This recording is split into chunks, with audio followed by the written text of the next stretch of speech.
আসসালামু আলাইকুম এভরিওয়ান, কি খবর তোমাদের সবার? আশা করি সবাই ভালো আছো।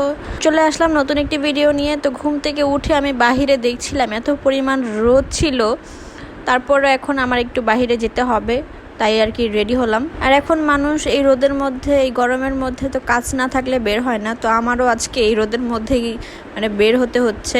তো আমি আর তোমাদের ভাইয়া মিলে চলে আসলাম হচ্ছে পাসপোর্ট অফিসে আমার পাসপোর্ট করতে দিব। অনেক দিন যাবতই আসবো করছিলাম, বাট আজকে ফাইনালি আসলাম। আমাদের দুইজনেরই পাসপোর্ট করতে দিব। তো এদিকে তো মনে করো আমি একদম ঘেমে একাকার হয়ে গিয়েছি। তো পাসপোর্ট অফিসের যাবতীয় কাজ শেষ করে পরে আমরা দুপুরে খাওয়া দাওয়া করার জন্য কফিলিশিয়াসে আসলাম। তো আমাদের সাথে ভাইয়াও ছিল, আমাদের সব হেল্প ভাইয়াই করেছে। তো আমরা আর কি লাঞ্চ করব এখন। তো অ্যাজ ইউজুয়াল যেটা খাই আমরা সেই প্ল্যাটারটাই নিয়েছি। পরে খাওয়া দাওয়া শেষ করে ভাইয়া চলে গেল, আর আমি আসলাম হচ্ছে এই যে এখানে যেই পর্দা তারপর বেডশিটের দোকানগুলো ছিল উত্তরাতেই। এখানে আমার আসলে পর্দা কেনা লাগবে।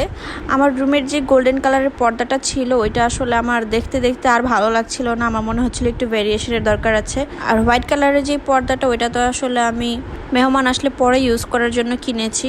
তো রেগুলার ইউজের জন্য আমি এই পর্দাটা দেখছিলাম, এটার কালারটা আমার কাছে খুবই ভালো লেগেছে।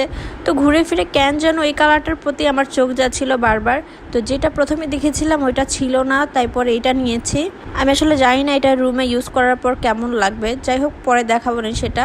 তো এখন রাতের দিকে আবার রেডি হলাম, কারণ আজকে আমার ফ্রেন্ডের বার্থডে ছিল। এটা যেদিনের ভিডিও ছিল ওই দিন রাতে আমার ফ্রেন্ডের বার্থডে ছিল, এটা তো আরও কয়েকদিন আগের ভিডিও ছিল। তো এখন আমরা রেডি হয়ে আর কি আসলাম ক্যাফেচিনোতে। আমার ফ্রেন্ড জানে না যে আমরা আসতেছি, ও আমাকে বলেছিল আজকে বের হওয়ার কথা, বাট আমি বলেছি যে আমি বের হতে পারবো না। এমন একটা নাটক করেছি যে আমার বাসায় গেস্ট আসবে, তো মন খারাপ করেছিল। পরে ভাইয়ারই আসলে একটা প্ল্যান ছিল যে ওকে সারপ্রাইজ করার জন্য। আমাদের আরও দুজন ফ্রেন্ড আসতেছে, আমার ফ্রেন্ড এখনও জানে না যে ওর জন্য আসলে আমরা সারপ্রাইজ প্ল্যান করেছি। তো কিছুক্ষণ পরে আমাদের আরও দুজন ফ্রেন্ড চলে এসেছিল, আর আমার ফ্রেন্ড আসার পর ওর রিয়েকশন দেখো জাস্ট।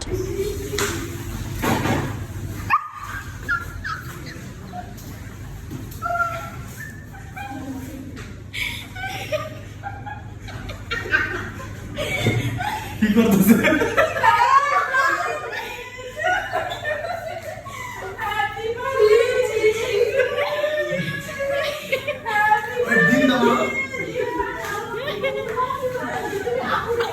ও আসলে এক্সপেক্টই করে নাই যে আমরা আর কেউকে সারপ্রাইজ করব। এটা আসলে ভাইয়ার প্ল্যান ছিল, এর জন্য ও সেজে গুজেও বের হয় নাই, সুন্দর ড্রেসও পরে নাই, তাই ওর খুব আফসোস লাগছিল। আর সব কথার এক কথা, আমরা আসলে কেক নিতেই ভুলে গিয়েছিলাম। আমার আর তোমাদের ভাইয়ার তো একটুও মনে ছিল না, আমাদের আসলে মাথায় খেয়ালই ছিল না। খেয়াল থাকলে অবশ্যই নিয়ে আসতাম। যাই হোক, তারপর কি করার, এখন আমরা ডিনার করতেছি। তো যে যেটা খাবে সেটা অর্ডার দিয়ে দিলাম। আসলে এইভাবে কিন্তু সারপ্রাইজ দিতে ভালোই লাগে। যাই হোক, এই ছিল আজকের ছোট্ট একটি ভিডিও। ইনশাল্লাহ দেখা হবে নেক্সট ব্লগে। আল্লাহ হাফেজ।